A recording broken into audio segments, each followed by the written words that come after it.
దేవుని మహాకృపను బట్టి మరలా ఈ వారంలో మొదటి దినాన శిలువ ధ్యాన ఉపవాసపు కూడికను ప్రారంభించుకోవడానికి దేవాది దేవుడు అనుగ్రహించిన శ్రేష్టమైన ఈ సదావకాశాన్ని బట్టి మనందరి పక్షాన దేవుడికి కృతజ్ఞతలు స్తోత్రములు చెల్లిస్తూ ప్రార్థించుకొని దేవుని మహిమార్థంగా ఈ యొక్క కూడిక జరుగుతున్న పరిశుద్ధాత్మ సహాయం కోరుకుందాం. ప్రార్థన.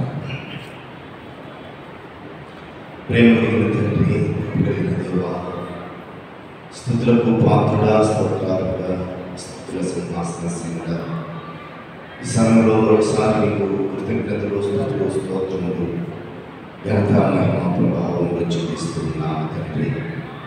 గడిచిన వారమంతా కూడా మీ కృపా కాపుదల నుంచి అనుదినం ప్రభావి పరిశుద్ధ మందిరంలో మీతో సహవాసం చేసేటువంటి మహా కృప మీరు మాకు ఇచ్చారు. దాన్ని బట్టి కృతజ్ఞతలు స్తోత్రాలు చెల్లిస్తున్నా. ఈ సమయంలో ఈ వారంలో కూడా ఈ మొదటి దినాన మీతో సహవాసం చేయడానికి మీరు మాకు ఇచ్చిన ఈ శ్రేష్టమైన సమయాన్ని బట్టి స్తోత్రములు స్తుతులు చెల్లిస్తూ, ఇదిగో ప్రభువా, మీ నామానికి క్రమగాను మా జీవితాలకు ఆశీర్వాదకరంగా తండ్రి ఆరాధన మీరు జరిగించమని ప్రార్థిస్తూ ఉన్నా. వచ్చిన ప్రియులను మీరు దీవించండి, ఆశీర్వాదించండి, మీకు భద్రపరచండి. ఈ దినంలో మీ పక్షుల మీద ఆశలు నిలబడుతూ ఉండగా మీ పరిశుద్ధాత్మ శక్తిని మీ దాసులపై ఆవింపచేసి మా ఆధ్యాత్మికమైనటువంటి జీవితాలకు అవసరమైన శ్రేష్టమైన నీ మాటలను ప్రభావ మాకు నేర్పడానికి మీ సహాయం అనుగ్రహించమని ప్రార్థిస్తూ, మరోసారి ప్రభావ చేయించిన వారిని రావాల్సినటువంటి వారిని సకాలంలో కూడా మీరు జరిగి నడిపించమని, సమస్తము క్రమంగాను మర్యాదగా ఈ నామానికి నమ్మకంగా జరుగులాగా పరిశుద్ధాత్మ సహాయం అందరికీ అనుగ్రహించమని యేసు నామములో ప్రార్థిస్తున్నాను తండ్రి. ఆమేన్. క్రీస్తును ప్రియమైన వారులారా, దేవుని పరిశుద్ధ నామానికి స్తుతి కలుగును గాక. ఆంధ్ర క్రైస్తవ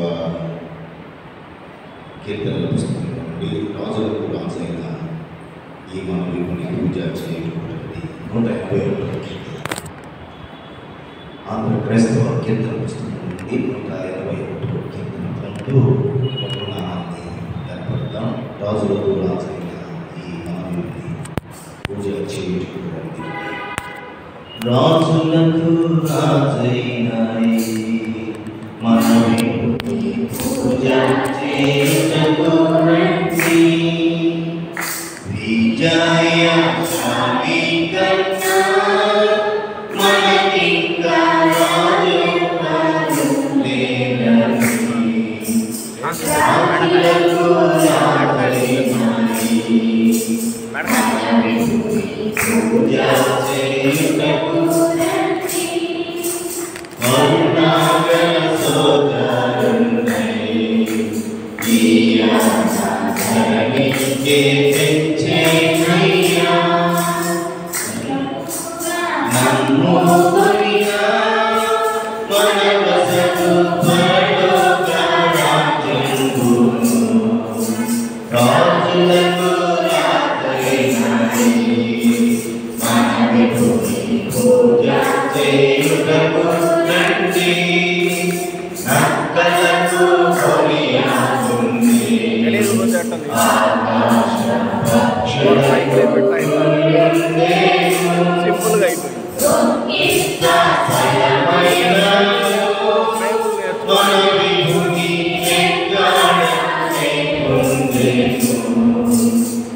రాజులకు రాజైనని మనవిని పూజ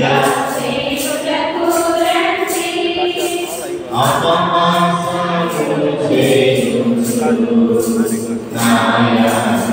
నాయనము పైనుయుచు కృతమాగిన సైనికు కందరు నెపములె చుచుగొట్టి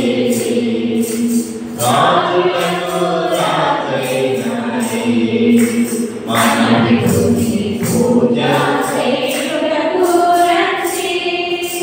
కరపూజం తొక్కరించు పురకాను దినముగా కొనిచినవాడు. ధరణి మాకి శ్రేష్ఠుడా నీకిప్పుడు దండమని చెప్పుకి.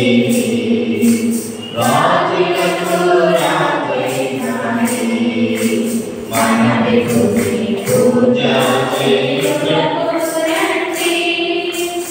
ఇట్టి శ్రమలను పొందిన రక్షకుని పట్టుదలతో నమ్మిన అట్టాసముతోడను పరలోక పట్టణంబున చేర్చును. రాజులకు రాజైనాడే మనవిధుని పూజ చేయుటకు రండి. రక్షకుడై మన కొరకు ముక్తి సిద్ధము చేసెను. భక్తితో ప్రార్థించిన పరవశుడు రక్తితో నా ముక్తి. రాజులకు రాజైనాడే మనవిధుని పూజ చేయుటకు రండి. పరమాడి రండి రండి ఈ పరమా గురుని యొద్దకు వీరాలు. దరికి చేరిన వారిని ఈ ప్రభువు తరుమాడెన్నడు దూరము. రాజులకు రాజైనాడే మనవిధుని పూజ చేయుటకు రండి. ఈ న్యాయశాలి కన్నా మనకింకా రాజెవ్వరు లేరని. రాజులకు రాజైనాడే మనవిధుని పూజ చేయుటకు రండి.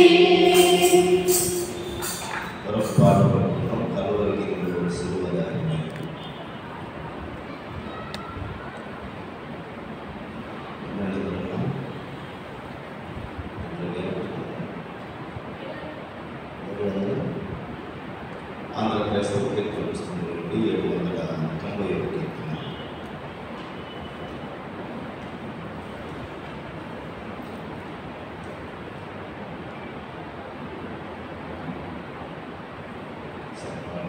దాంట్లో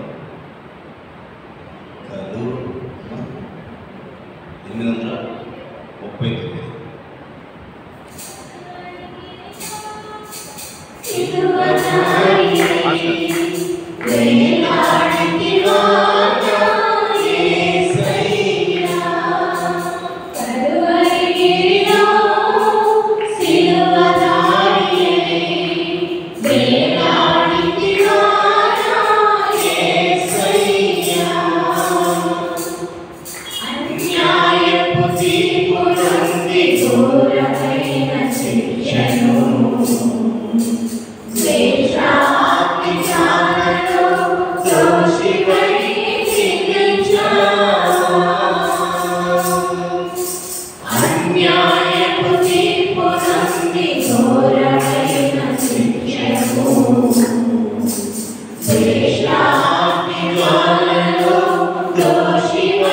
విడిపించితివా నీ ప్రాణ త్యాగముతో విడిపించితివా కలువరిగిరిలో సిలువలాడి వేలాడితివా నా యేసయ్యా కలువరిగిరిలో సిలువలాడి వేలాడితివా నా యేసయ్యా నేటి దినములకై ఏర్పాటు చేయబడిన పరిశుద్ధ లేఖన భాగంలో చదువుగా విందాము. లూకాసు వార్త 23వ అధ్యాయం. లూకాసు వార్త 23వ అధ్యాయము 6 నుంచి 13 వచ్చిన ఆశ్రమం వచ్చి లేఖన భాగం చదువుతారు. లూకాసు వార్త 23వ అధ్యాయము 6 నుంచి 13 వచ్చిన.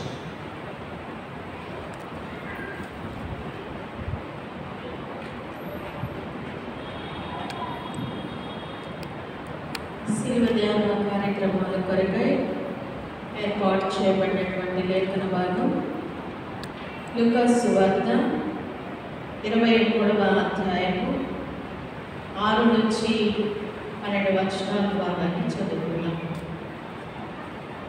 పిలాతు ఈ మాట విని, ఈ మనుష్యుడు గలిలయుడా అని అడిగి, ఆయన హేరోదు అధికారం కింద ఉన్న ప్రదేశపు వాడిని తెలుసుకుని హేరోదు వద్దకు ఆయనను పంపెను.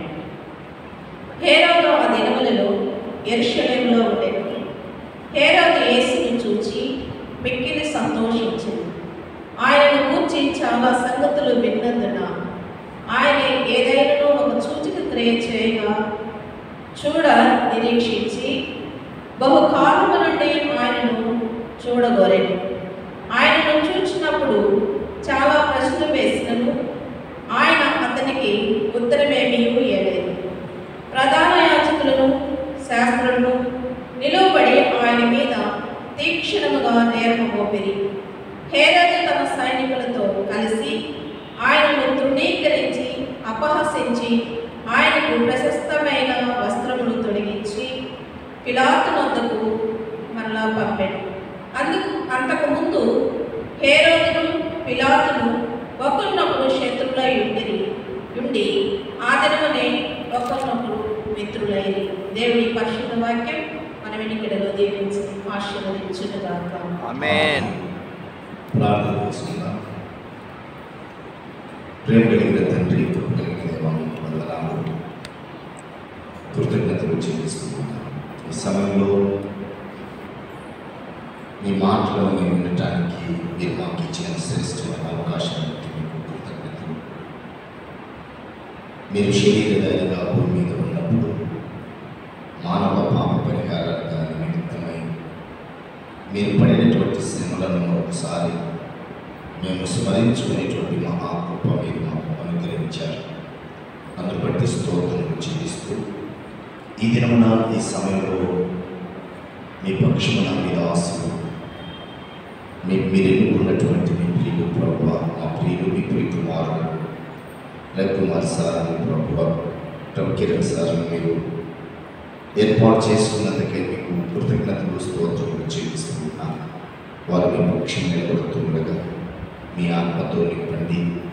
మీ కృపా కాపుదల మీద ఆశ్రయించి మీ దాసుల యొక్క నోటిని మీ కూరగా వాడుకోవడం మా అందరి ఆధ్యాత్మిక జీవితాలు తండ్రి ఆత్మీయంగా ఎదగటానికి అవసరమైన మీ మాటలు మీ దాసుల ద్వారా నేర్పించడం మమ్మల్ని చేతికి అప్పగిస్తూ యేసునామములో ప్రార్థిస్తూ ఉన్నాం తండ్రి. ఆమేన్. ఆమేన్. క్రీస్తు ప్రియులారా, ప్రభు పేరిట వీక్షకులు సమయంలో దైవవర్తమానాన్ని అందించడానికి ఈ దినమున దేవాది దేవుడు ఏర్పాటు చేసుకున్న తన దీనదాసులు, స్థానిక సంఘ పెద్దలు, సమాజంలో గౌరవమైనటువంటి దేవుళ్ళు ఉన్నటువంటి వారు రవికిరణ్ గారు వీరు విద్యుత్ శాఖలో ఏఈగా పనిచేస్తూ ఉన్నారు. దేవుని మహాకృపను బట్టి దినాన దేవుడు వారికి ఇచ్చిన ఈ సదవకాశాన్ని వారు సద్వినియోగపరచుకోవాలని ప్రేమతోటి ఆహ్వానిస్తూ దేవత్వాన్ని అందించాలని వారిని ప్రేమతో మరొకసారి ఆహ్వానిస్తూ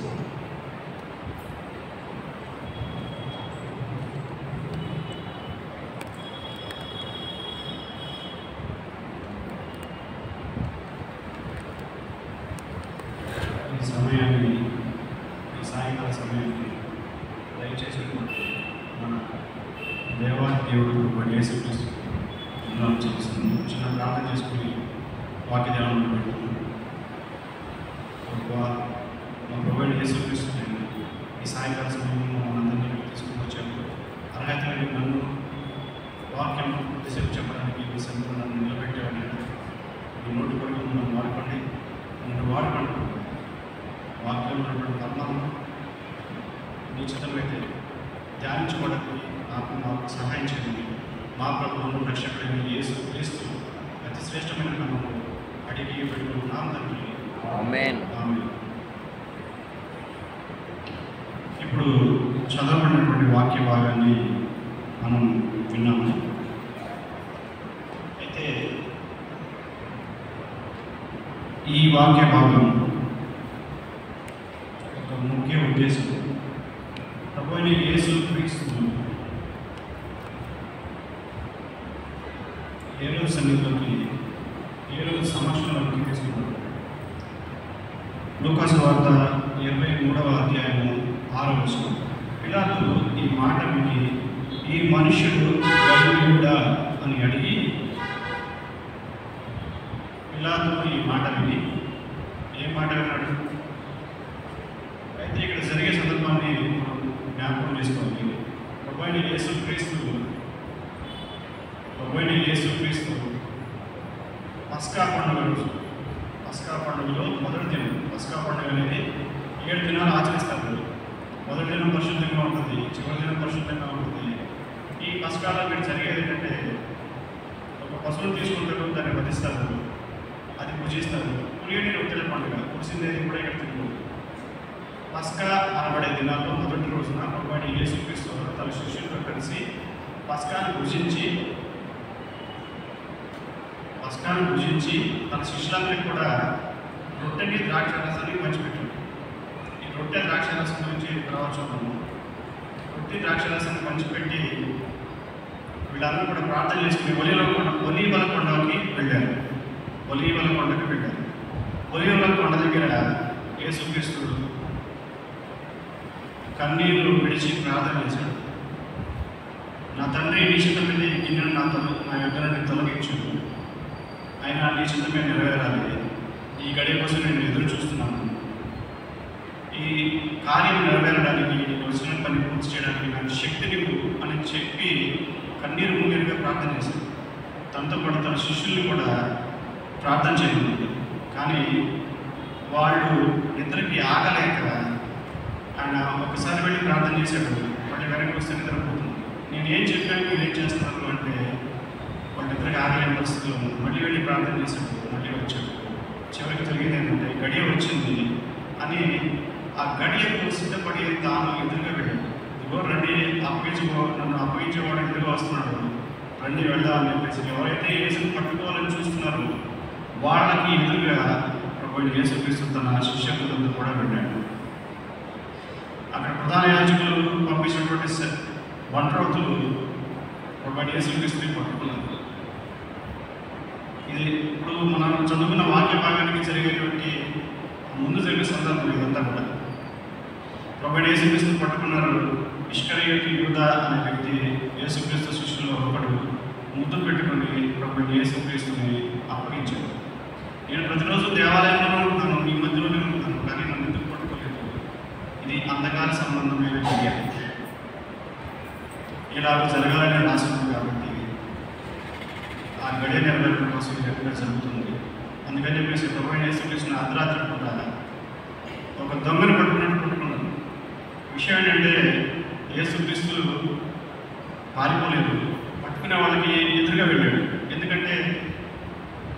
ఈ లోకంలో అందరికీ విడుదల రావాలంటే ప్రభు యేసుక్రీస్తు చనిపోవాలి. దానికోసం ఎవరైతే వస్తున్నారో తన శిష్యులను కూడా ఎదురుగా వెళ్ళాడు. ఎదురుగా వెళ్ళి మీరు ఎవరి కోసం వెతుకుతున్నారంటే ఇష్టమైతే కదా చనిపోయి ముందు పెట్టుకున్నట్టు వాళ్ళు పట్టుకున్నారు. అప్పుడు జరిగింది ఏంటంటే అతన్ని ప్రభు యేసుక్రీస్తుని ప్రధాన యాజకుడి దగ్గరికి తీసుకొని వచ్చారు. తీసుకొని వచ్చి సరే పట్టుకున్నారు. ప్రధాన యాజకులు, శాస్త్రులు వీళ్ళందరూ ప్రభు యేసుక్రీస్తుని పట్టుకున్నారు. ఆయన శిక్షించడానికి వీళ్ళ కారణం దొరకలేదు. పట్టుకున్నారు, తీసుకొచ్చారు. అంతకుముందు జరిగింది ఏంటంటే పస్కా పండుగకి ముందు 4 రోజుల ముందు జయప్రవేశం, యెరూషలేము జయప్రవేశం. ప్రభు యేసుక్రీస్తు గాడిదకి యెరూషలేముకి వచ్చాడు. అంతకుముందు కూడా వచ్చాడు. ఈసారి జరిగింది ఏంటంటే ప్రభు యేసుక్రీస్తు 4 రోజుల ముందు యెరూషలేముకి వచ్చాడు. జయప్రవేశం. యేసుక్రీస్తు యెరూషలేములో గాడిదకి వస్తుంటే అందరూ కూడా ఏం చేశారంటే నేల మీద నేల కనబడకుండా దుప్పట్లు పరిచారు, జయ ద్వానాలు చేశారు. అక్కడ ఉన్న శాస్త్రులకి, పరిచయాలకి, రాజులకి వాళ్ళ గుండెలన్నీ జారిపోయింది. పూర్వకాలంలో జరిగేది ఏంటంటే ఒక రాజు ఎవరైనా రాజు కావాలంటే ఏం చేస్తారంటే ఒక 50 మందిని లేకపోతే 100 మందిని ముందు పెట్టుకుని మీరు నా ముందుగా చేసే ద్వానాలు చేసుకుంటూ వెళ్ళండి, నేను మీ వెనకాలే వస్తాను. దీనికి ఇది ఏ సంకేతం అంటే అక్కడ కొత్త రాజు ఎవరైనా అవ్వాలనుకుంటే కనుక వాళ్ళు చేసే పని ఇది. కొత్తగా రాజు రావాలంటే ద్వానాలు చేసుకుంటూ ఒక 50 మందిని లేకపోతే 100 మందిని ముందు పెట్టుకుని మీరు ముందు వెళ్ళండి, నేను వెనక వస్తాను, మీరు ద్వానాలు చేయండి. ఇక్కడ చాలా వేలాది మంది ప్రభు యేసుక్రీస్తుని ఆయన మహిమను చూసి చాలా వేలాది మంది కూడా ఆయన జయప్రవేశంలో పాల్గొన్నారు. ఈ సన్నివేశాన్ని చూసి అక్కడ ఉన్నటువంటి ప్రధాన యాజకుడికి, పెద్దలకి, అక్కడ ఉన్న రాజుకి ఉండేది జారిపోయింది. ఇదిగో ప్రభు యేసుక్రీస్తు యూసుఫ్ రాజు కాబోతున్నాడు, ఇది కనుక జరిగితే మనకి ఇంకా ఉండదు కాబట్టి ఈ సన్నివేశాలు అనుకోవాలి. అయితే ఇక్కడ జరిగినటువంటి ఇంకో సందర్భం ఏంటంటే పస్కా పండుగ వాతావరణంలో ఇది అవసరమా అని అనుకుంటాం. కానీ యెరూషలేము యొక్క జయప్రవేశం జరిగిపోయింది. ఎవరికి నిద్ర పట్టట్లేదు, వాళ్ళ గుండెలన్నీ కూడా జారిపోయిన పరిస్థితిలో ఉండేది. కాబట్టి యేసుని పట్టుకుని తీరాలి అని చెప్పి ప్రభు యేసుక్రీస్తుని పట్టుకున్నారు. ఎక్కడ తీసుకొచ్చారంటే ప్రధాన యాజకుడి వద్దకి మొదటగా తీసుకొచ్చారు. పట్టుకున్నారు. కానీ ఏం చేయాలి, వాళ్ళకి ఒక కారణం అనేది జరగట్లేదు. యేసుక్రీస్తు నేరంలో ఎవరికైనా సాధ్యమా? ఆయనతో వాదించడం ఎవరికైనా సాధ్యమా? ఒక కాయం చూపించి ఇదిగో కైసర్కి పనియాలి, ఇద్దామా వద్దా అంటే యేసుక్రీస్తు ఏం చెప్తాడు, దీని మీద ఉన్న బొమ్మ ఎవరిదంటే కైసర్ది కాబట్టి కైసర్కి ఇవ్వాలని చెప్తాడు. తెలివిగా సమాధానం ఇచ్చే వ్యక్తి, మొహమాటం లేని వ్యక్తి, ఉన్నతమైనటువంటి మాట్లాడే వ్యక్తి ప్రభు యేసుక్రీస్తు. ఆయన మీద నేరం మోపడం, ఆయనతో వాదించడం ఎవరికి సాధ్యం? అంతకుముందు ఎన్నోసార్లు ప్రయత్నాలు చేశాడు, కానీ ఆయనతో వాదించలేకపోయాడు. అయితే బొత్సు కత్తిరించుకొని గొర్రెపిల్ల మౌనంగా ఉన్నట్టు ఆ గడియలో ప్రభు యేసుక్రీస్తు మౌనంగా ఉన్నాడు. ఎన్ని నేరాలు ఉన్నప్పటికీ ఆయన సమాధానం చెప్పినటువంటి సందర్భాలు ఏమున్నాయంటే, నీవు యూదుల రాజులా అని అడిగితే అవును నేను యూదుల రాజులే, దానికి సమాధానం చెప్పాడు. తర్వాత ఇంకెక్కడ సమాధానం చెప్పాడంటే లూకాసు వార్త 22వ అధ్యాయం 69వ వచనం ఒకసారి చదవండి. మనిషి కుమారుడు మహత్యము గల దేవుని కుడి పార్శ్వమున ఆసీనుడని వాళ్ళతో చెప్పాను. అందుకు వారందరూ అట్లయితే నీవు దేవుని కుమారుడుగా అని అడగగా ఆయన మీరన్నట్టే ఇది మొదలుకొని మనిషి కుమారుడు మహత్యం గల దేవుని కుడి పార్శ్వమున ఆసీనుడని వాళ్ళతో చెప్పాడు. దేవుడు చెప్పినటువంటి సమాధానం ప్రభు యేసుక్రీస్తు తనని పట్టుకున్న తర్వాత 2 మాటలకు మాత్రం సమాధానం చెప్పాడు. నువ్వు యూదుల రాజు అంటే అవునన్నాడు. నువ్వు చేయమనే నువ్వు తర్వాత ఏం చెప్పాడు, నువ్వు దేవుడి కుమారుడు అంటే అవునని చెప్పాడు. ఈ 2 ప్రశ్నలకు మాత్రమే సమాధానం చెప్పాడు.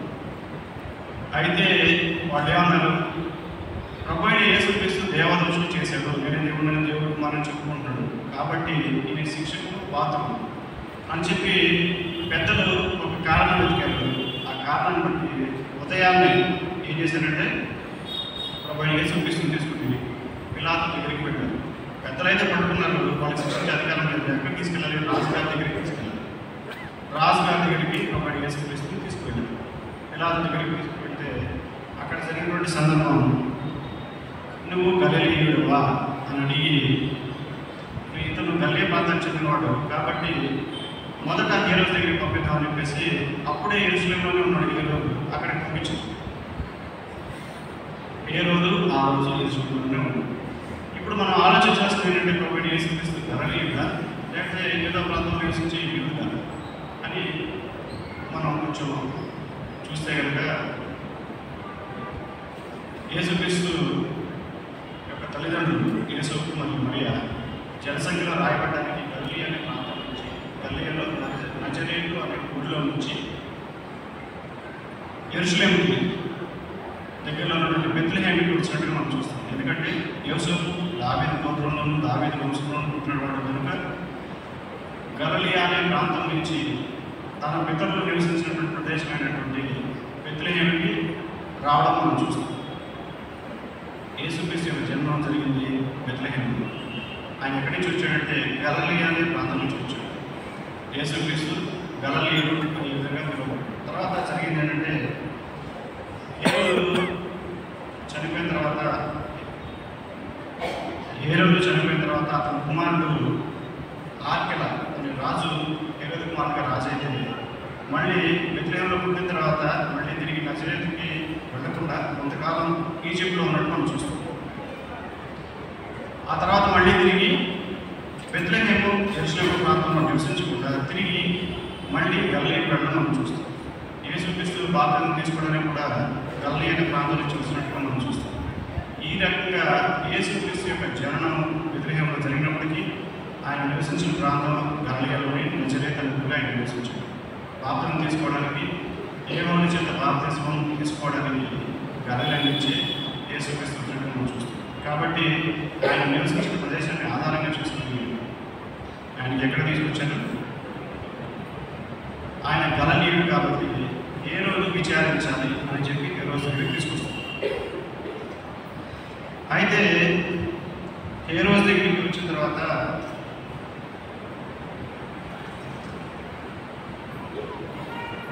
ఏ రోజు వరకు ఆయనకు పంపాను. ఏ రోజు ఆ దినంలో యెరూషలేములో లూకాసు వార్త 23వ అధ్యాయము 8వ వచనం.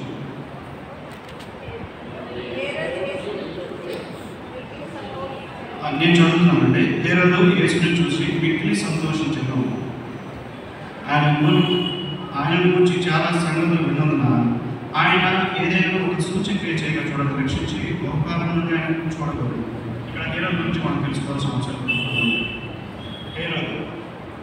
హేరోదు అనేది ఒక బ్రాండ్, అంటే వాళ్ళ రాజరికానికి గుర్తన్నమాట. ఇశ్రాయేల్ రాజులో చాలామంది ఉన్నారు, కానీ వాళ్ళందరూ ఇశ్రాయేల్ ఉన్నారు. మిగతా రాజుల్లో చాలామంది ఉన్నారు, వాళ్ళందరినీ యూదులు. అట్లాగే హేరోదు రాజులో చాలామంది ఉన్నారు, వాళ్ళందరినీ హేరోదీయులు అంటారు. హేరోదు రాజు ఒక బ్రాండ్. ఆయన చేసిన పని ఏంటంటే యేసుక్రీస్తు జన్మదినప్పుడు తూర్పు దేశం నుండి జ్ఞానులు వచ్చారు. హేరోదు దగ్గరికి వచ్చారు.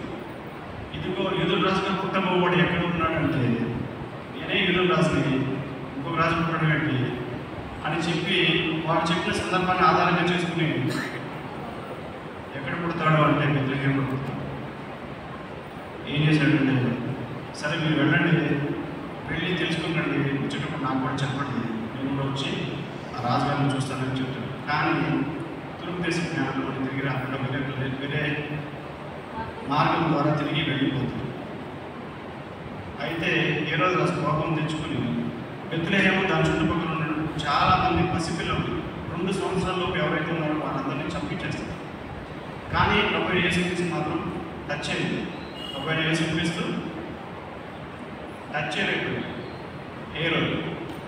హేరోదు యేసుక్రీస్తుని చంపాలని ఎప్పుడు చూశాడు? బాలుడిగా ఉన్నప్పుడే ప్రభు యేసుక్రీస్తు చిన్నతనంలో బాలుడుగా ఉన్నప్పుడే కళ్ళు కూడా తెరవకముందే, బాలు కూడా తాగకముందే చంపాలని కుట్ర జరిగింది.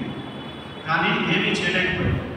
ఇది హేరోదు రాసుకున్నటువంటి ఆ బ్రాండ్, హేరోదు అనే ఆ బ్రాండ్ ఉన్నటువంటి పగ ప్రతీకారం ఏమీ చేయలేకపోయాడు. దానికి ప్రతిగా ఏం జరిగింది?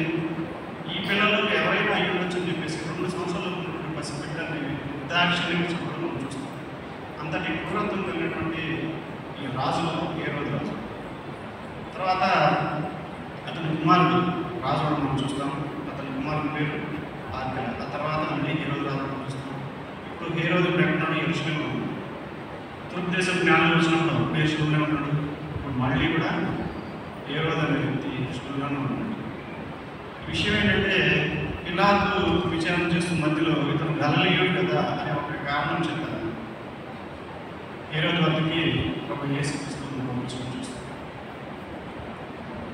ఇక్కడ హేరోదు ఆయన ఏదైనా ఒక సూచిపే చూడగా నిరీక్షించి బహుకాలం నుండి ఆయన చూడగలను. ఆయన చూసినప్పుడు చాలా ప్రశ్న వేసుకున్నాను. ఆయన అతనికి ఉత్తరం ఏమీ ఇవ్వలేదు. ఎందుకంటే యేసుక్రీస్తు మాట్లాడే ఎవరి వల్ల కాదు, ఎవరికి సాధ్యపడదు. ఒకవేళ యేసుక్రీస్తు వాళ్ళటువంటి విషయాలు లేట్ అయిపోతుంది, తన వర్షం పని లేట్ అయిపోతుంది. కాబట్టి యేసుక్రీస్తు ఎవరితో వాదన పెట్టుకోలేదు. ఇంకో విషయాన్ని నేను చెప్పదలుచుకున్నాను. హేరోదు అనే బ్రాండ్ ఉన్నటువంటి ఆ రాజుకి, ఆ రాజవంశానికి ఉన్నటువంటి క్రూరత్వం ఎటువంటిదంటే, యోహాను గురించి మనకు తెలుసు. బాప్తిస్మం ఇచ్చిన యోహాను, ఒక యేసుక్రీస్తుకి బాప్తిస్మం ఇచ్చిన కాబట్టి యోహాను చెరసాలలో వేయించి నిర్దాక్షిణ్యంగా యోహాను తల తీసేసినటువంటి ఘనత కూడా ఈ హేరోదు. వీళ్ళ పితరులు చేసినప్పుడు హేరోదు అనే వీళ్ళ పితరులు ఏం చేశారంటే, ఒకవేళ యేసు బాలుడుగా ఉన్నప్పుడే అతను పట్టుకొని ట్రై చేశారు. కానీ అది సాధ్యపడక చిన్న పిల్లలందరూ 2 సంవత్సరాలు పసి పిల్లలు వాళ్ళు చూసి చంపాలని ఎవరు కనిపించదు, వాళ్ళు నిర్దాక్షిణ్యంగా చంపేశారు. అయితే ఇప్పుడు ఈ హేరోదు ఏం చేశారంటే, యేసుక్రీస్తు చూడకముందే యేసుక్రీస్తు గురించి చాలా విన్నాడు. మృతుల్లో నుంచి చేసినటువంటి యోహాను ఇతనే అని చెప్పాడు. ఎందుకంటే యోహాను చంపించింది ఈ హేరోదే. ఎవరైతే యేసుక్రీస్తుని విచారిస్తున్నారో, ఎవరి ముందైతే నిలబడి ఉన్నాడో ఆ హేరోదే యోహాను బాప్తిస్మం ఇచ్చే యోహానుని నిర్దాక్షిణ్యంగా ఒక చిన్న కారణం చేత చంపించేశాడు. అది ఎందుకనేది అందరికీ తెలుసు. అయితే అటువంటి క్రూరత్వం ఉన్నటువంటి హేరోదు రాజు ముందు ఒక యేసుక్రీస్తు సైలెంట్గా నిలబడి చాలా ప్రశ్నలు వేసిన హేరోదు రాజు ఆయనకి ఏమీ అర్థం కాలేదు. సరే ఆయన అపహసించి ఎగతాళి చేసి మళ్ళీ పిలాతు వద్దకే పంపించేశాడు.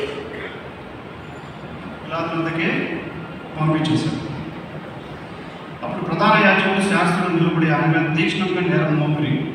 లోకాసు వార్త 23:10 చదువుతుంటే, ప్రధాన యాజకులు శాస్త్రులు నిలబడి ఆయన మీద తీక్ష్ణంగా నేరం మోపిరి. హేరోదు తన సైనికులతో కలిసి ఆయనను ధృవీకరించి అపహసించి ఆయనకు ప్రశస్తమైన పత్రంతో అడిగించి పిలాతు వద్దకు మరలా పంపారు. అంతకుముందు హేరోదును పిలాతును ఒకరికొకరు శత్రువులైనవి, ఆదినంలో ఒకరికొకరు మిత్రులైనవి. ఎందుకంటే హేరోదు వంశం బాలుడుగా ఉన్నప్పుడు యేసుక్రీస్తు కోసం వెతుకుతున్నారు, కానీ ఏం చేయలేదు. ఇప్పుడు కళ్ళ ముందే ఉన్నాడు. ప్రభువైన యేసుక్రీస్తుని చంపాలని ఎప్పటి నుంచి మేము చూస్తున్నాము.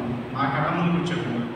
నాకు ఈ రకంగా ఆయన చూసే భాగ్యం కల్పించేవారు. కాబట్టి అప్పటి వరకు శత్రులై ఉన్నారు. పిలాతు హేరోదు మాట్లాడుకోవడం మిత్రులైపోయారు. ఫ్రెండ్స్ మన ఫ్రెండ్కి ఏదైనా ముఖ్యమైన ఇష్టం అనుకోండి. సపోజ్ మీ స్నేహితుడు మీ ఇంటికి వస్తుంది, ఏం చేస్తారు? అతనికి ఏది ఇష్టం అనుకుని ఆ కూర లేకపోతే ఆ కాయలు తీసుకొచ్చి పెడతారు. అట్లాగే హేరోదు రాజుకి ఆ క్రూరత్వం తీసుకునే పరిస్థితి తీసుకొచ్చాడు పిలాతు. కాబట్టి శత్రువు అయినప్పటికీ అతను కలిసాడు. ఇక్కడ మనం తెలుసుకోవాల్సింది ఏంటంటే, దైవికమైనటువంటి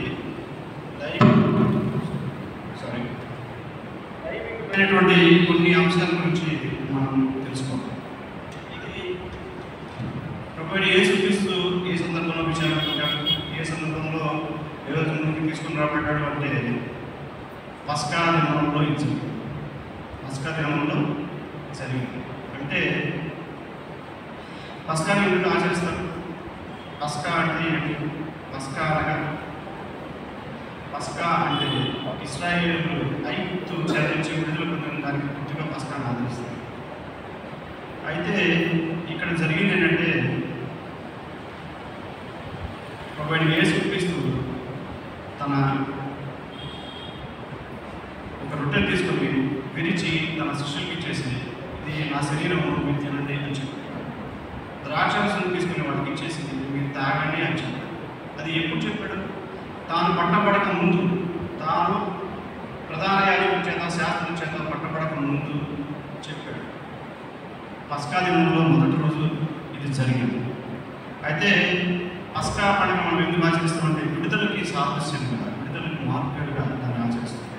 అంటే ఇశ్రాయేలీలు ఐగుప్తు దేశం నుంచి విడుదల పొందారు. ఒక పస్కా పశువుని ఆ రోజు వధించారు. పస్కా దినంలో మొదటి రోజున పస్కా ఒక గొర్రె పిల్లని వధించారు. గొర్రె పిల్ల కానీ మేక పిల్లని, వాళ్ళకి ఏది దొరికితే అది వధించవచ్చు.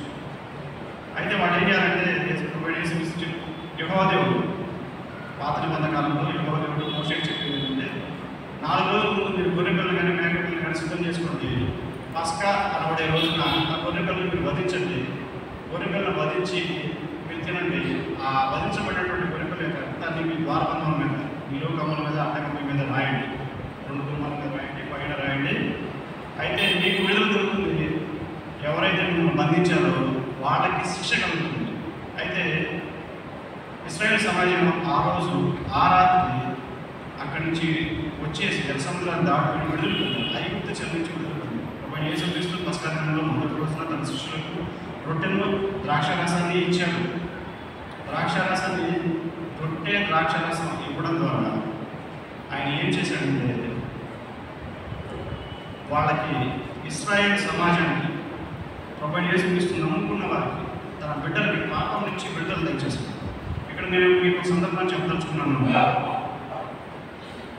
ప్రభువైన యేసుక్రీస్తు మొట్టమొదట యెహోవా దేవుడు మొట్టమొదటి మోషేతో మాట్లాడిన ప్రదేశం హేరోబు కొండ. ఇది పరిశుద్ధమైన కొండ. చెప్పులు విడిచిన తర్వాత నేను ఇక్కడికి రమ్మని యెహోవా దేవుడు మనం చెప్పడం చూస్తాం. హేరోబు కొండ. ఆ తర్వాత 10 ఆజ్ఞించిన ప్రదేశము, అది ఒక కొండ. మోషేని ఏమన్నాడంటే నువ్వు ఇక్కడికి ఎక్కిరా, నేను నీకు 10 ఆజ్ఞలు రాసిస్తాను. మోషే ఏం చేశాడు? పైకి వెళ్ళిన తర్వాత 10 ఆజ్ఞలు రాసించాడు. ఈలోపు ఇశ్రాయేల్ సమాజంలో ఏం చేస్తున్నారంటే మోషే లేకపోవడం వల్ల దారి తప్పిపోయి ఒక దూడం చేసుకుని మమ్మల్ని ఐగుప్తు నుంచి తీసుకొచ్చినటువంటి దేవుడు ఇతడి అని చెప్పి ఒక దూడం చేసుకుని విచ్చలవిడిగా దూడ ముందు నాట్యం చేయడం మనం చూస్తాం. యెహోవా దేవుడు మోషేని ఎక్కడికి పిలుస్తున్నాడు? ఒక కొండ మీద మొదటిసారి మాట్లాడాడు. మళ్ళీ 10 ఆజ్ఞలు ఇవ్వడానికి ఇంకో కొండ మీదకి రమ్మన్నాడు. అయితే ఇశ్రాయేల్ సమాజం చెడిపోయింది. కాబట్టి ఇది కరెక్ట్ కాదు. ఒక ప్రత్యక్ష గుడారాన్ని నిర్మిద్దాం, ఈ కొండతో దాన్ని నిర్మించు. నేను ప్రత్యక్ష గుడారాన్ని నిర్మించినప్పుడు నేనే మీ మధ్యలోకి వచ్చి కాపుకుంటాను అని యెహోవా దేవుడు సెలవిచ్చినట్టు మనం చూస్తాం. ప్రత్యక్ష గుడారాన్ని నిర్మిస్తే నేనే మీ మధ్యలో వచ్చి కాపుకుంటాను. ఎందుకంటే నువ్వు నాతో మాట్లాడుతూ వస్తున్నావు, నా సందేశాన్ని నా ముందుకు చేరవేసేలోపు వారు దారి తప్పిపోతున్నారు, వేరే విగ్రహం చేసుకుని ఆరాధిస్తున్నారు, వ్యభిచరిస్తున్నారు. వ్యభిచారం అంటే విగ్రహారాధన. దేవుని దృష్టిలో పొందినటువంటి యెహోవా దృష్టిలో వ్యభిచారం అంటే విగ్రహారాధన. నేను తప్ప వేరే దేవుడు నీకు ఉండకూడదు, కానీ వీడు చేసే పని ఏంటంటే వ్యభిచారం. కాబట్టి నువ్వు ఇక్కడికి రావద్దు, నేనే వస్తాను, ప్రత్యక్ష గుడారం నిర్మించుకున్నాను. అయితే దావీదు కాలంలో ప్రత్యక్ష గుడారం కాదు, ఒక ఆలయం నిర్మిద్దాం తలస్తే సెలవుల కాలంలో పూర్తి చేయాలి. ఇప్పుడు దేవునికి మానవులకు సంబంధాన్ని మనం చూస్తున్నాం. దేవుడు మానవులతో ఎక్కడ మాట్లాడతాడు? కొండ మీద మాట్లాడతాడు. కొండ మీద నుంచి దిగి వచ్చేలోపు వీళ్ళు దారి తప్పిపోతున్నారు, గ్యాప్ ఉంటుంది. అంత గ్యాప్ నడిపిపోకూడదు. నేను వీళ్ళతోనే ఉండాలని చెప్పేసి ప్రత్యక్ష గుడారం నిర్మించుకున్నాను. ప్రత్యక్ష గుడారం నిర్మింపబడింది. ఆ ప్రత్యక్ష గుడారం నిర్మించబడిన తర్వాత యెహోవా దేవుడు మేఘం రూపంలో ప్రత్యక్ష గుడారంలో కూడా మనం చూస్తాం. మోషే ప్రత్యక్ష గుడారంలోకి వెళ్ళి దేవుడితో మాట్లాడి మళ్ళీ తిరిగి వచ్చేటప్పుడు అతని ముఖం కాంతిని చూడలేక ప్రజలు ఇబ్బంది పడుతుంటే మొహాన్ని కప్పు తిరిగి మనం చూస్తాం. అంటే దేవుని సన్నిధి, యెహోవా సన్నిధి ఉన్న చోట పరిశుద్ధాత్మ ఆవరించడం మనం చూస్తాం. అయితే ఆ తర్వాత సొలొమోను కాలంలో మొదటి దేవాలయం పూర్తి చేయబడినప్పుడు యాజకులు సేవ చేయడానికి మందిరంలోకి వెళ్ళలేని పరిస్థితి. ఎందుకంటే మధ్య ఇప్పుడు ప్రవేశిద్దామా, ఈ జనుల మధ్య ఎప్పుడు కాపుకుందామా అని చెప్పేసి యెహోవా దేవుడు ఆరాటపడిన తీరు మనం చదువుతుంటే మనకు అర్థమవుతుంది. పరిశుద్ధాత్మలో యెహోవా దేవుడు ఆ దేవాలయ ప్రతిష్ఠ జరిగే రోజు అక్కడికి వస్తే యాజకులు అక్కడ నిలవలేక ఆ సన్నిధిలో నుంచి బయటికి రావాలని, ఆ పరిశుద్ధాత్మను తట్టుకోలేక బయటికి రావాలని చెప్పే సన్నివేశాన్ని మనం దేవుడు చూడవచ్చు. అయితే నేను ఇప్పుడు మీకు ఒక అంశం చెప్పదలుచుకున్నాను. అదేంటంటే ప్రత్యక్ష గుడారం, ఆ తర్వాత ఏమైందంటే దేవాలయం ఉంది. కొండ మీద ఉండే దేవుడు ఆ తర్వాత ప్రత్యక్ష గుడారంలో వచ్చాడు. ఆ తర్వాత మనం సొలొమోను నిర్మించుకుంటే దేవాలయంలోకి వచ్చాడు. ఆ తర్వాత ఆ దేవాలయం పడిపోయాడు. ఆ తర్వాత ఇంకొక దేవాలయం జెరుబాబెలు అనే వ్యక్తి ఇశ్రాయేల్ రాష్ట్రంలో ఇశ్రాయేలు బబులోనుకి చెరగా పోయిన తర్వాత జెరుబాబెలు 9 వ్యక్తులు కలిసి మళ్ళీ దేవాలయం నిర్మిస్తారు. ఆ దేవాలయం క్రీస్తు వరకు ఉన్నది. క్రీస్తు మరణమై తర్వాత తిరిగి ఆరోహణమైన తర్వాత ఆ దేవాలయం కూడా పట్టుబడడం మనం చూస్తాం. ప్రత్యక్ష గుడారంలో లేడు దేవుడు. ఆ తర్వాత నిర్మించుకున్నటువంటి దేవాలయం పట్టుబడింది. మూడోసారి నిర్మించుకున్నటువంటి అంటే సెకండ్ టెంపుల్, అది కూడా పట్టుబడింది. అయితే ఇక్కడ యేసు తాను అప్పగింపబడబోయే రాత్రి ఏం చేశాడంటే శిష్యులకి రొట్టెలు ద్రాక్షారసాన్ని ఇచ్చాడు. తన శరీరాన్ని, తన రక్తాన్ని ఇచ్చాడు. మనిషికి కావాల్సిందంటే మాంసానికి మాంసం, రక్తానికి రక్తం. మనిషి మాంసాన్ని, మనిషి రక్తాన్ని కూడా తన శరీరంతో, తన మాంసంతో, తన రక్తంతో నింపేశాడు. మనిషిని మనిషిగా కాదు తన ఆలయంగా మార్చుకున్నాడు. మనిషిని మనిషిగా కాదు తన ఆలయంగా మార్చుకున్నాడు. కొండ మీద ఉండే దేవుడు, ప్రత్యక్ష గుడారంలో ఉన్నటువంటి దేవుడు, ఫస్ట్ టెంపుల్లో ఉన్న దేవుడు, రెండో టెంపుల్లో ఉన్నటువంటి దేవుడు, ఇవన్నీ పడగొట్టబడుతున్నాయి. అయితే దేవుడికి చోటు లేకుండా పోయింది. దేవుడు ఏం చేశాడంటే తన రొట్టెను ద్రాక్షారసాన్ని ఇవ్వడం ద్వారా మనిషిని తన ఆలయంగా మార్చుకున్నాడు. ఎక్కడైతే దేవుని ఆలయం ఉందో అక్కడ దేవుని పరిశుద్ధాత్మ ప్రత్యక్ష గుడారంలో మేఘంలో పరిశుద్ధాత్మ రావడం మనం చూసాం. సొలొమోను టెంపుల్లోకి, ఫస్ట్ టెంపుల్లోకి పరిశుద్ధాత్మ వచ్చినప్పుడు యాజకులకు ఇరువురేడు పరిస్థితి మనం చూసాం. అయితే ఇప్పుడు దేవుడు తన ఆలయాన్ని ఎట్లా చేశాడు? మనిషి శరీరాన్ని తన ఆలయంగా మార్చుకున్నాడు. ఇది నమ్మిన వారికి పరిశుద్ధాత్మ దొరుకుతుంది. ఇది నమ్మిన వారికి పరిశుద్ధాత్మ దొరుకుతుంది. ఇంకో విషయం నేను చెప్పాలని ఆశపడుతున్నాను. యేసుక్రీస్తు తాను చనిపోవడం ద్వారా విడుదల ఇచ్చాడు. విడుదల ఎవరైనా కోరుకునేది ఏంటంటే విడుదల, సమాధానం. ఇశ్రాయేల్ సమాజానికి ఆ రోజు విడుదల లభించింది. ఇశ్రాయేల్ సమాజానికి విడుదల లభించింది. యేసుక్రీస్తు తన శరీరాన్ని, తన రక్తాన్ని ఇవ్వడం ద్వారా తన శిష్యులకు విడుదల ఇచ్చాడు. తన శిష్యుల శరీరాన్ని తన దేవాలయంగా మార్చుకున్నాడు. తాను చనిపోయిన తర్వాత, చనిపోకముందు వాళ్ళు ఆరోహణమయ్యే ముందు వాళ్ళకి చెప్పింది ఏంటంటే, మీరు ఇక్కడే ఉండండి, ఎక్కడికి వెళ్ళిపోవద్దు, పరిశుద్ధాత్మ పొందుకునే వాళ్ళు ఇక్కడే ఉండండి. మీ ఆలయాన్ని, మీ శరీరాన్ని నేను ఆలయంగా మార్చుకున్నాను, ఆలయాన్ని నా పరిశుద్ధాత్మతో నింపేస్తాను, మీరు ఇక్కడే ఉండండి అని చెప్పారు. అట్లా చెప్పినప్పుడు జరిగింది ఏంటంటే, పెంతెకొస్తు ముందు వాళ్ళందరూ ఒకే చోట ఉన్నప్పుడు పరిశుద్ధాత్మ వాళ్ళ మీదకి రావడం మనం చూస్తాం. పరిశుద్ధాత్మ ఎక్కడికి వస్తుంది? దేవుని ఆలయంలోకి వస్తుంది. దేవుని ఆలయం ఎక్కడ ఉంది? నమ్మిన వారికి ఆయన శరీరం, మన శరీరమే దేవుని ఆలయం. మన శరీరాన్ని మిగతా వాటితో నింపేస్తే కనుక, మన శరీరాన్ని నమ్మి పాటు చేసుకుంటే కనుక పరిశుద్ధాత్మ ఎవరైతే నా శరీరము దేవుని ఆలయము అని నమ్ముతారో వాళ్ళ మీదకి వచ్చేది దేవుని పరిశుద్ధాత్మ. అదే జరిగింది. మొదటి టెంపుల్లోకి దేవుని పరిశుద్ధాత్మ మనం రావడం చూస్తాము.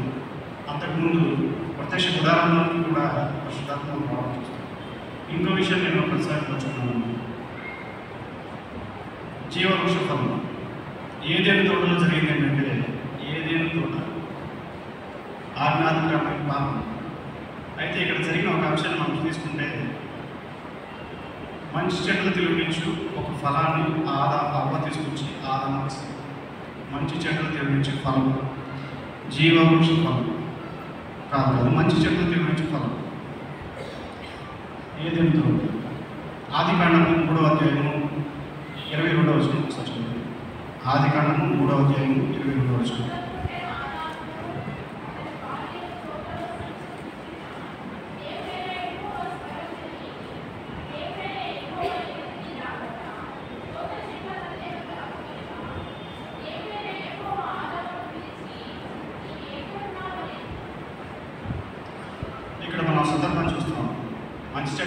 కారణ తిన్నారు.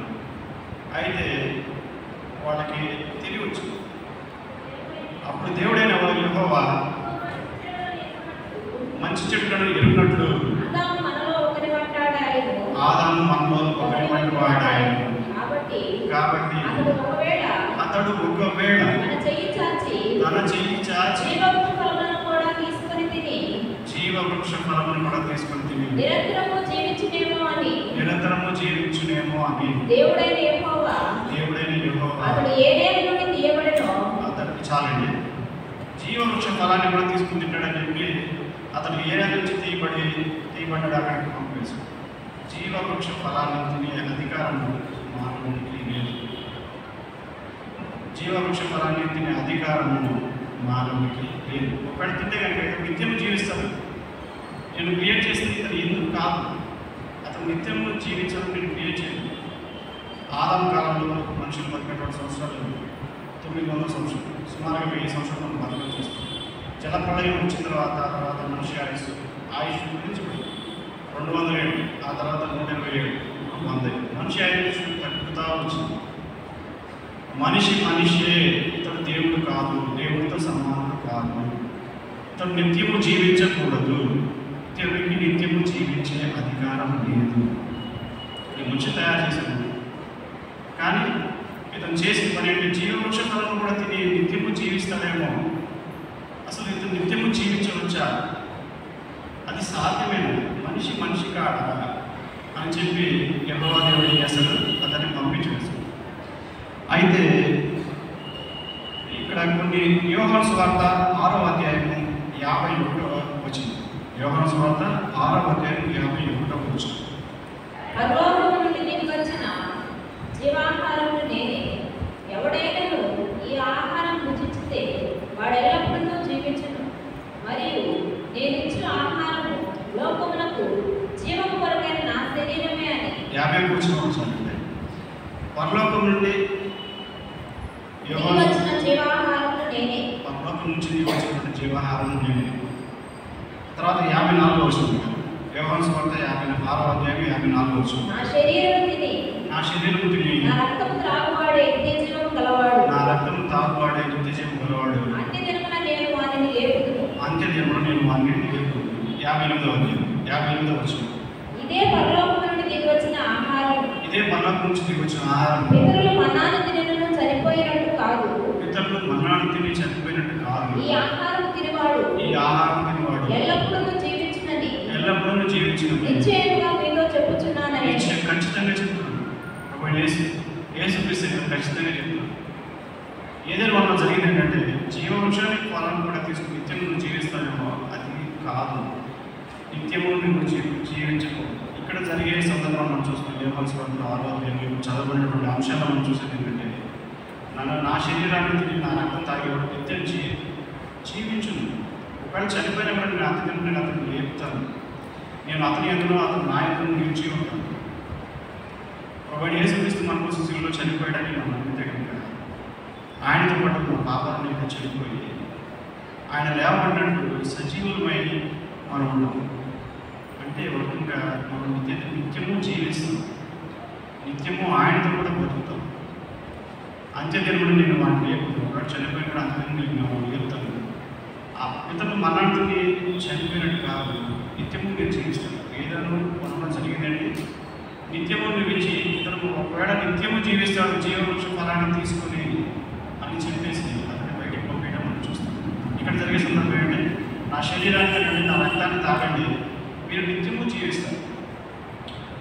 ఇంకొక ప్రశ్న మనం చదువుతాం. ప్రకటన గ్రంథము 22వ అధ్యాయము, ప్రకటన గ్రంథము 22వ అధ్యాయము 1-2 వచనం. మరియు స్ఫటికము వలె మెరిగినట్టి జీవజలముల నది దేవుని యొక్క గొర్రెపిల్ల సింహాసనం వద్ద నుండి ఆ పట్టణపు రాజవీధి మధ్యను ప్రవహించుట ఆ దూత నాకు చూపెను. ఓకే, చాలండి. దేవుని యొక్క గొర్రెపిల్ల యొక్క సింహాసనం యొక్క నుండి జీవజలములని పారుతూ వెళ్తుంది. ఆ జీవజలం నది అంటే నది ఇటు పక్కన అటు పక్కన కూడా ఉండేది వృక్షాలు, దానికి కాసేది జీవవృక్ష ఫలాలు. దానికి ఉండేది జీవవృక్షపు ఆకు. అయితే ప్రకటన గ్రంథము 22వ అధ్యాయం 17వ వచనం చదవండి. ఆత్మయు పెండ్లి కుమార్తెయు రమ్ము అని చెప్పుచున్నారు. వినువాడును రమ్ము అని చెప్పవలెను. దప్పికొనిన వారిని రానిమ్ము. ఇచ్చేయించు వారిని జీవజలము ఉచితంగా పుచ్చుకోండి. ఇక్కడ ఏమంటున్నాడు ప్రభు యేసుక్రీస్తు? ఏదో వాళ్ళు ఏమన్నా నువ్వు తినకూడదు, నిత్యము నువ్వు జీవించకూడదని పంపివేశాడు. అయితే ఇక్కడ ఏమన్నాడు ప్రభు యేసుక్రీస్తు? నేను నీకు జీవజలాన్ని ఇస్తాను. తర్వాత జీవఫలాన్ని, జీవవృక్ష ఫలాన్ని కూడా ఇస్తాడా? ఏదైనా వాళ్ళు ఏమన్నాడు? వద్దు, నువ్వు తినద్దు, నువ్వు నిత్యం జీవిస్తావు, అది కూడదు, అది సాధ్యపడదు అని చెప్పి ఆదాన్ని అక్కడ పంపించినట్టుగా మనం చూస్తాం. ఇప్పుడు జీవవృక్ష ఫలాన్ని మానవుడు తినగలడా, స్వీకరించగలడా? అది ఎక్కడ దొరుకుతుంది? జీవవృక్ష ఫలం అనగా ఏమిటి? ప్రకటన గ్రంథము 2వ అధ్యాయం 7వ వచనం. ప్రకటన గ్రంథము 2వ అధ్యాయం 7వ వచనం. చెవిగలవాడు ఆత్మ సంఘంలో చెప్పుచున్న మాట వినుగాక. జయించువానికి దేవుని పరదేశంలో ఉన్న జీవవృక్ష ఫలమును భుజింపనిత్తును. చాలండి.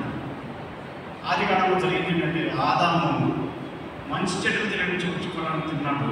జీవవృక్ష ఫలానికి నీవు ఇవ్వకూడదు, ఒకవేళ స్త్రీని నృత్యం చేస్తుంది. ఒకవేళ ఏమిస్తామంటే, నా శరీరాన్ని తాగండి, నా శరీరాన్ని తినండి, నా రక్తాన్ని తాగండి, మీరు నాతో కూడా నిత్యం జీవించండి అని చెప్తున్నాడు.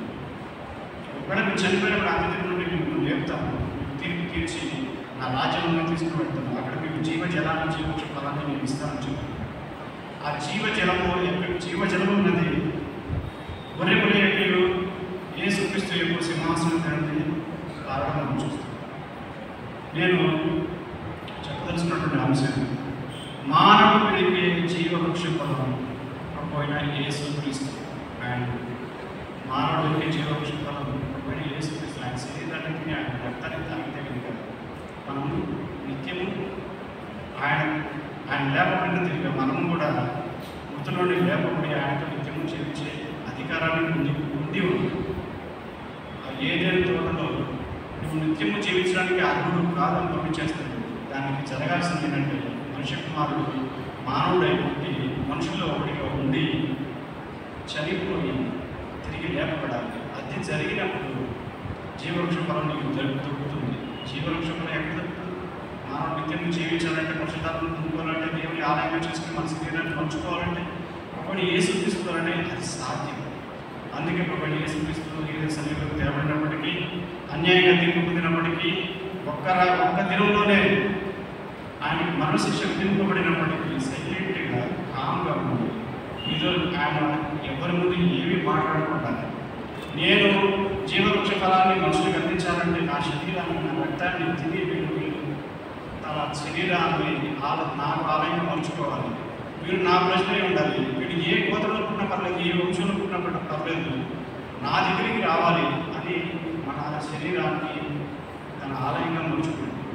ఎక్కడో కొండ మీద ఉంటే నేను కుదరదు, ఎక్కడో దేవాలయంలో ఉంటే నేను కుదరదు, వీళ్ళు దారి తప్పిపోతున్నారు కాబట్టి వీళ్ళతోనే ఉండాలి అని చెప్పి ఒకటి యేసుక్రీస్తు తన శరీరాన్ని, తన రక్తాన్ని శిలువలో కాచినట్టుగా మనం చూస్తాం.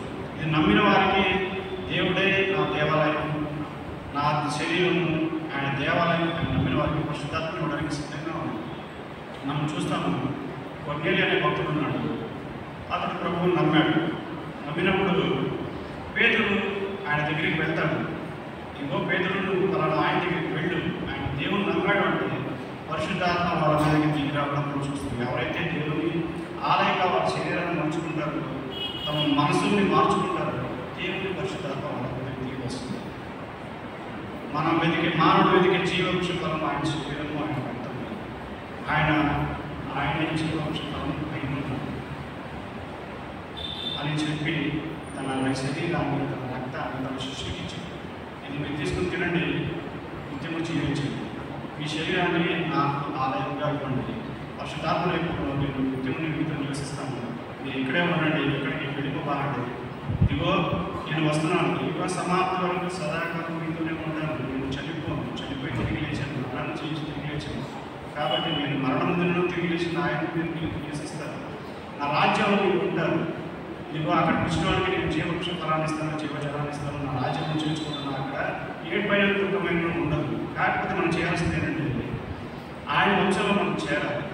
ఒకవేళ యేసుక్రీస్తు మనం చనిపోయి మన పాపాన్ని ఆయన మరణంలో సిలువ వేసి ఆయన సమాధిలో మన పాపాన్ని సమాధి చేసి ఆయన తిరిగి లేచినట్టుగా ఆయనతో కూడా మనం తిరిగి లేవాలి. మన శరీరాన్ని ఆయన దేవాలయంగా మార్చుకోవాలి. ఇది కనుక చేస్తే ఆయన పరిశుద్ధాత్మకు నిత్యం మాట్లాడడానికి సిద్ధంగా ఉన్నాడు. ఆ జీవవృక్ష ఫలాన్ని మానవునికి అందరి జీవవృక్ష ఫలాన్ని ఇవ్వడానికి వాడి యేసుక్రీస్తు తన రక్తాన్ని దారపోసి తన శరీరాన్ని తన రక్తాన్ని తన ప్రాణాన్ని శివుడు అర్పించి తిరిగి లేచి పరలోకానికి మనం చూస్తాం. దేవుడు ఈ కొద్ది మనలో దీవించుకుంటాడు. చిన్న ప్రార్థన చేసుకుని ప్రభువైన దేవ, లోకరక్షక, గొర్రెపిల్లగా వచ్చి పస్కా పండుగలో నీ రక్తాన్ని చిందించి మీ ప్రాణత్యాగం చేసి ఇశ్రాయేలు సమాజాన్ని విడిపించినట్టు మనందరినీ కూడా మాకు విడుదల దయచేసి ఈ బడిపిస్తూ వందనాలైనా మా శరీరాన్ని మీ ఆరోగ్యం మార్చుకుంటున్నాము. దయతో ఈ పరిశుద్ధాలను మాకు దయచేయమని మా ఆయన మీరు నివసింపమని మా ప్రభువును రక్షకుడైన యేసుక్రీస్తు పరిశుద్ధమైన నామమున అడిగి వేడుకుంటున్నాను తండ్రి.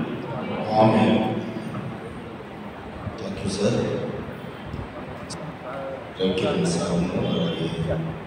వారి యొక్క కుటుంబాన్ని దేవుడు దీవించి భద్రపరచుగాక.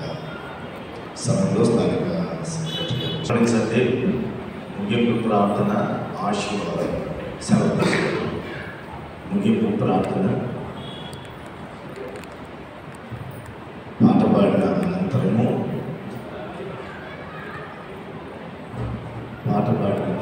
ప్రార్థన ఆశీర్వాదంతో సెలవు. ఆంధ్రప్రదేశ్ కీర్తన పుస్తకం నుండి 198 కీర్తన పల్లవి చివరి ఇచ్చాను. సిలువే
ఈ దినమున మరోసారి పురుషుల మందిరంలో 10 నిమిషాలు మిమ్మల్ని స్తుతించి ఆరాధించడానికి ఇచ్చిన సమయాన్ని బట్టి కృతజ్ఞతలు. వచ్చిన ప్రియులందరినీ మీరు దీవించండి, ఆశీర్వదించండి. తదనంతరము ప్రభువా, ఇదిగో మీ దాసులు ఇదిగో ప్రవీణ్ కొనడాల గారి యొక్క మరణం నిరసనగా శాంతి రాణిని మీరు చేస్తుండగా ఎటువంటి లోక సంబంధమైనటువంటి కార్యాలను మేము చేయకుండా తండ్రి పరిశుద్ధాత్మ నడిపింపులో కేవలము దాన్ని నామ మహిమార్థంగానే జరిగించడం చూపించండి. ముఖ్యంగా సమయంలో మీ పక్షాన నిలబడి దేవత్వం ఆహ్వానించిన మీ దీన దాసులను, కుటుంబాన్ని, బిడ్డలను చేస్తున్న ఉద్యోగంలో మీ యొక్క సన్నిధిని మీ కాపుదల ఉంచినట్టు వచ్చేయమని పాక్షణించుకున్నాను. చేరించిన వారందరినీ కూడా మీరు ఆశీర్వదించుకుని మీ చిత్తమైతే మరొకసారి నీతిగా చేతులకు స్థుతించు వరకు మీ కృప కాపుదల భద్రత అందరి మీద ఉంచుకుని యేసునామములో ప్రార్థిస్తున్నాము తండ్రి. ఆమేన్. మన పరమ తండ్రి అయినటువంటి దేవుని యొక్క ప్రేమ, కుమారుడు రక్షకుడు యేసుక్రీస్తు ప్రభువారి కృప, పరిశుద్ధాత్మ దేవుని యొక్క అన్యోన్య సహవాసము సన్నిధి కాపుదల నిత్యము మనందరికీ సదాకాలం తోడై ఉండి ఆశీర్వదించి దీవించును గాక. ఆమేన్.